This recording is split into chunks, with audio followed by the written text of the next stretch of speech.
Prepare to engage thrusters. I'm giving it all she's got, Captain! Space. The final frontier. These are the voyages of the Starship Enterprise. Her ongoing mission: to explore strange new worlds, to seek out new life forms and new civilizations, to boldly go where no one has gone before.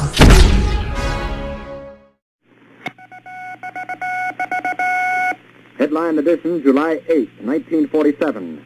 The Army Air Forces has announced that a flying disc has been found and is now in the possession of the Army. Army officers say the missile, found sometime last week, has been inspected at Roswell, New Mexico, and sent to Wright Field, Ohio, for further inspection. Late this afternoon, a bulletin from New Mexico suggested that the widely publicized mystery of the flying saucers may soon be solved.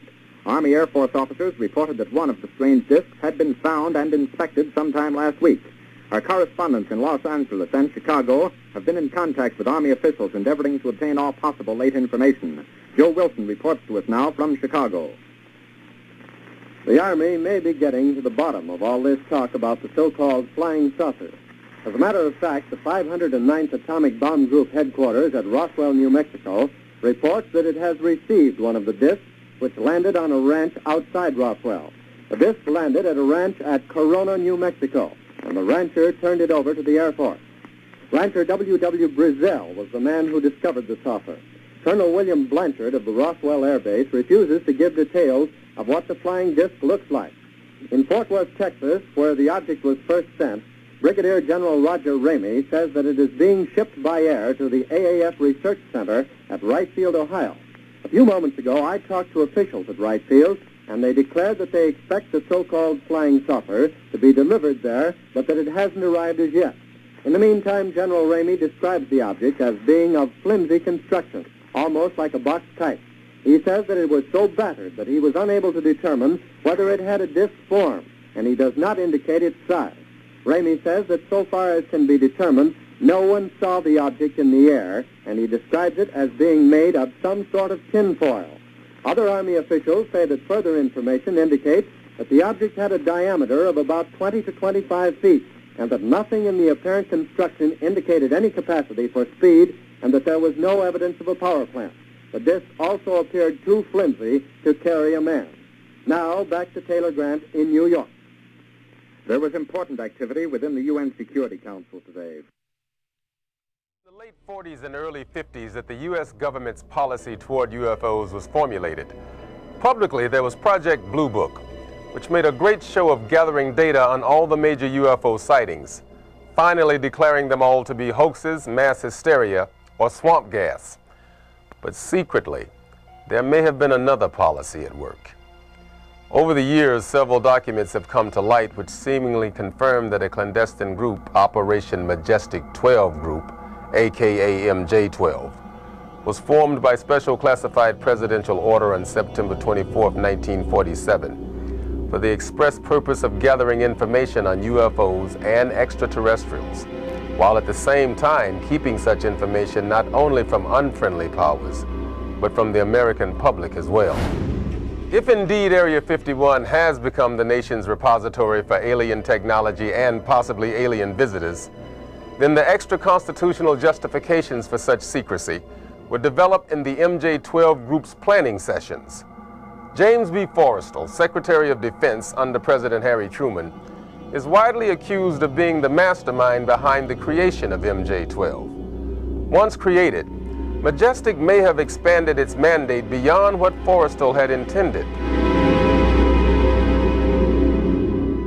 Whatever secrets Forrestal may have known concerning flying saucers and alien visitors, that knowledge died with him when in 1949 he mysteriously plunged to his death from a window at Bethesda Naval Hospital. Though he was being treated for depression, many UFO researchers doubt that his death was a suicide and point to the sinister workings of the possibly mythical MJ-12, which in their hypothesis may have been protecting its secrecy from a man who had come to believe the people had a right to know. As late as 1989, according to Bob Lazar, The identification badges at Area 51 read MAJ for Majestic. In December 1994, a document purporting to be the Majestic 12 Group Special Operations Manual was leaked to a noted UFO researcher. It contains the following directive under the heading Isolation and Custody. EBEs will be detained by whatever means are necessary and removed to a secure location as soon as possible. There follows this disturbing amplification. Although it is preferable to maintain the physical well-being of any entity, the loss of EBE life is considered acceptable if conditions or delays to preserve that life in any way compromise the security of the operations. From the beginning of the UFO age, it seems, secrecy was always the government's prime directive. In 1988, another anonymous government source, codenamed Falcon, claimed that a second extraterrestrial biological entity, EBE-2, voluntarily became a guest of our government, allowing himself to be examined and interviewed. In this scenario, Area 51 became, for a time at least, a sort of extraterrestrial embassy, the setting for mankind's first attempt at diplomacy with beings from another world. Different sources disagree as to how communication was established.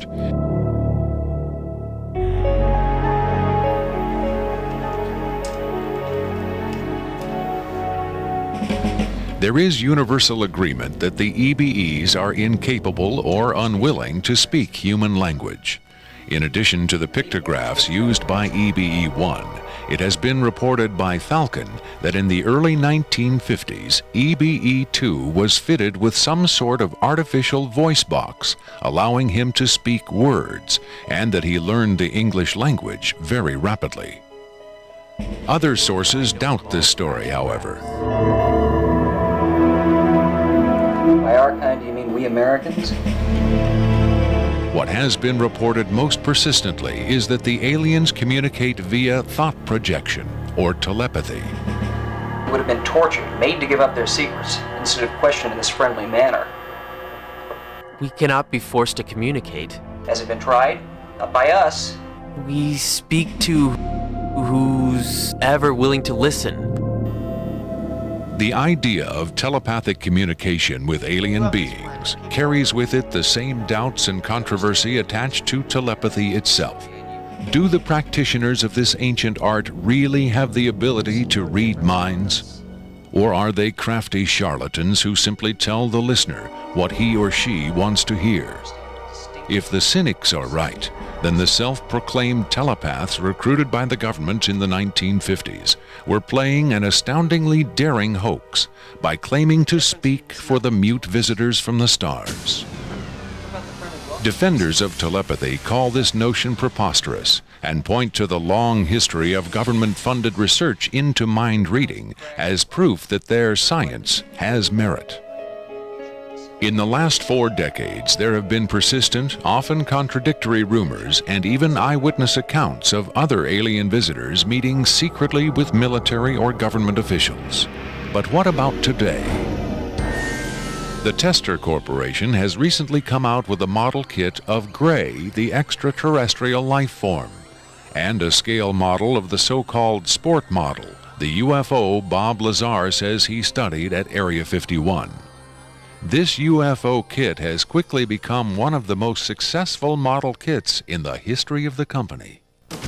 If the military is, in fact, conducting tests of extraterrestrial spacecraft at Area 51,